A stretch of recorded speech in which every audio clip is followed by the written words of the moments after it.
In this smartphone show I put to the test the Nokia 5500 Sport, dustproof, waterproof, shockproof. Let's see if it holds up to its claims. Also the HTC P4350, otherwise known as the Herald, a new slimmer version of the Titan, no 3G but very sexy and very usable. It's all very well having flipping, swivelling, super expensive smartphones that do everything but make the tea. But what happens in the real world when you're out and about and you drop it? Oh. Or you answer a call in the rain and it gets wet.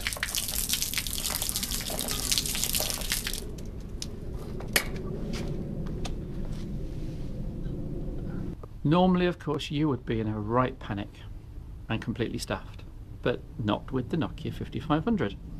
Totally unique amongst smartphones, and that it's 100% shock, water and dustproof. The casing is a mix of stainless steel, rubber edging and hard plastic.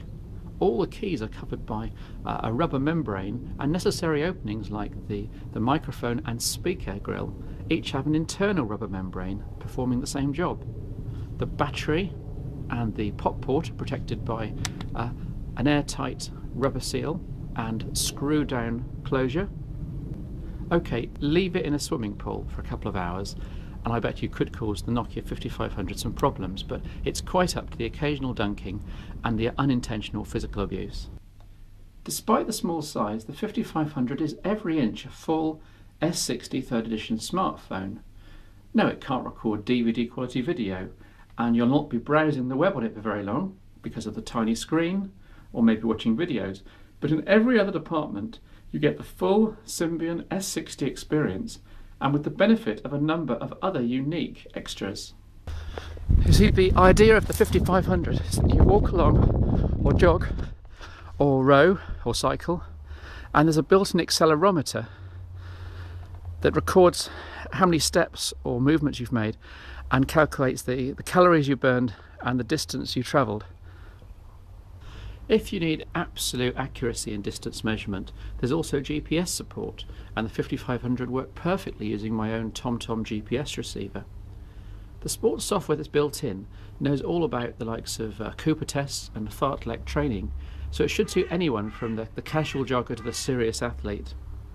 The small size of the internal disk on the 5500 does mean that you're limited to about 150 hours of training data, after which you'll have to start deleting information. If you're serious, of course, though, you'll have the free Nokia Sports Manager utility installed on your Windows PC, and you can simply export data to that and analyse at your leisure. And all the while you're jogging, the 5500 can provide you with stereo music from your own favourite tracks or from the built-in FM radio, courtesy of special over-the-ear set of sports headphones which really don't budge at all, however fast or heavily you jog. Although these can be replaced by your own if you have your particular favourites by simply plugging into the breakout box halfway along the lead with standard 3.5mm stereo jack. In theory, if you get a text message while jogging along, a couple of taps on the bottom of the keypad, without even looking down, will see the 5500 pause the music and read the text message to you, although in practice I couldn't get this to work. Back inside again, I can demonstrate the text-to-speech synthesis, here playing back a Christmas message I just received via SMS. Here we go. Message from Wilson Tiller. Merry Christmas, everybody. Hope your day was without stress, without argument, but filled with plenty of cheer, fun, and laughter. XX. Reading completed. There we go, pretty handy. It can also give you periodic readouts of your distance travelled and calories consumed, again using the text-to-speech from the sports software. To facilitate getting around your smartphone while potentially jogging or cycling, there's an extra mode button on the right hand side that is hotwired to give you normal S60 applications, music player and the sports software. This works well, and a nice visual confirmation of this is the change in navigator colour from white to green to red.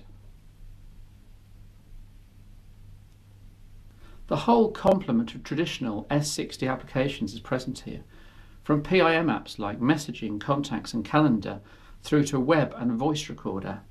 Extras include Groove Labyrinth, a ball-rolling maze game that fully utilises the accelerometer as you control the ball by tilting the smartphone from side to side. and Zip Manager. There's no Office Viewer or editor on the 5500, but it's easy to add this with third-party software, in my case Quick Office 3. Somewhat surprisingly for a non-N-series smartphone, the 5500 has the same good 2 megapixel camera as the N70, N71, E70 and so on. There's no flash and there's certainly no autofocus, but image quality is surprisingly high given good enough light. Certainly it's good enough for snapping interesting subjects while you're out jogging or walking.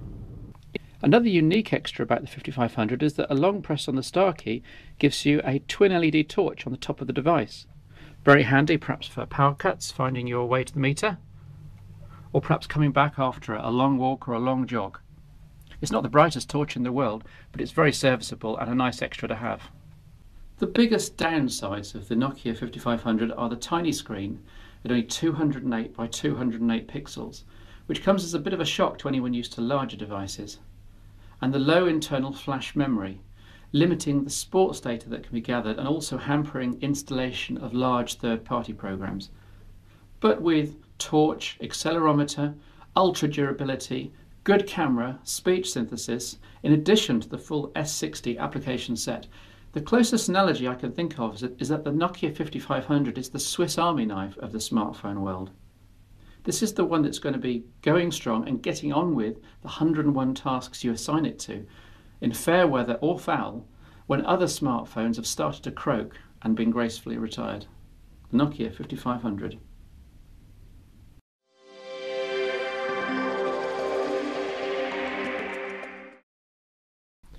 This is the Herald.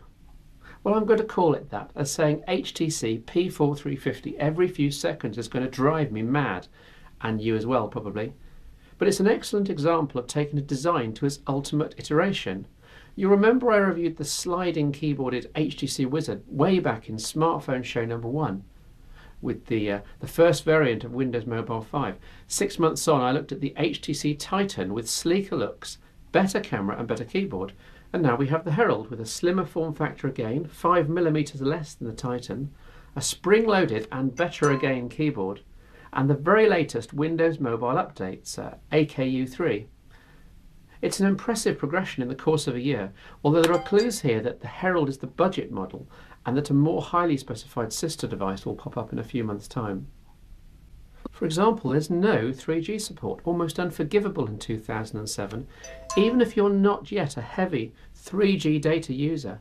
To spend over £300 on a communicator, you're going to want it to be future-proof, and good though GPRS and Edge are, they're not the future. There's also a slowish 200 MHz processor, fine for general tasks, but it limits what can be run. Skype isn't terribly slick over Wi-Fi, for example. There's no infrared window, but maybe infrared's time has come and gone anyway. Finally, there's the camera, at 2 megapixel resolution and only average quality, and with no usable video recording resolution whatsoever. It's rather disappointing. Put it all together and the Herald feels a little crippled, and you just know that there's something better around the corner. Still, let's look at all the positives. With the slim form factor and spring-loaded keyboard, it's hard to know how the basic design could be improved any further. Okay, so this is very much a communicator rather than a smartphone, but with the stylus-centric Pocket PC, Windows Mobile interface, Office software and Wi-Fi, but the Herald serves its target market quite well. If you're looking for a smartphone to chuck in your bum bag or day sack and survive 24/7 with you out on the road, or if you're after something with a top-notch camera or camcorder, then the Herald isn't for you. If you're a professional who wants access to email, mobile web browsing, Word and Excel on the move, then this is just the ticket. The screen's drop dead gorgeous. This is turned up to its maximum brightness and it's still quite usable even in bright sunlight. The keyboard's well crafted too, and it's the bee's knees when typing. I've got up to 25 to 30 words a minute without too much difficulty. There are brand new LED function indicators here for function lock and caps lock. Very handy to have. It's spoilt only by the rather tiny enter key and by the slightly too far right left function key, which is a bit of a stretch and awkward when typing. On the software side, Windows Mobile 5 is now surely very well known to everyone. It's now up to version AKU3. Yeah, I had to look that one up as well. It's Adaptation Kit Upgrade. It's a version number, AKU3, and includes extras like an initial email setup wizard, a Bluetooth file explorer, which you can use to nick files off your friends' phones with their permission, things like images, music files and so on, and an audio manager that tries a little too hard to be an iPod interface for your music. Still, it's nice to see extras appearing still for such a familiar platform. The only thing missing without permission is HTC's Task Manager, which I so loved on things like their Meteor. You know by now how much I love seeing what's going on under the hood. Still, the degree of miniaturization in the Herald is impressive, and it feels very solid in the hand. It's 174 grams, so it's a weighty old thing. The large touchscreen and the sliding mechanism mean it's way down at the fragile end of the smartphone spectrum. But then you've got to keep it cosseted in a leather case, surely, aren't you? Despite the budget specification, it's still over £300 though. Good but not exceptional value. Though for anyone in a non-3G coverage area, this is perhaps the ideal portable communications device, working just over GPRS and Edge. Oh, and remember, it's not the Herald, it's the HTC P4350. Not the Herald, okay? P4350.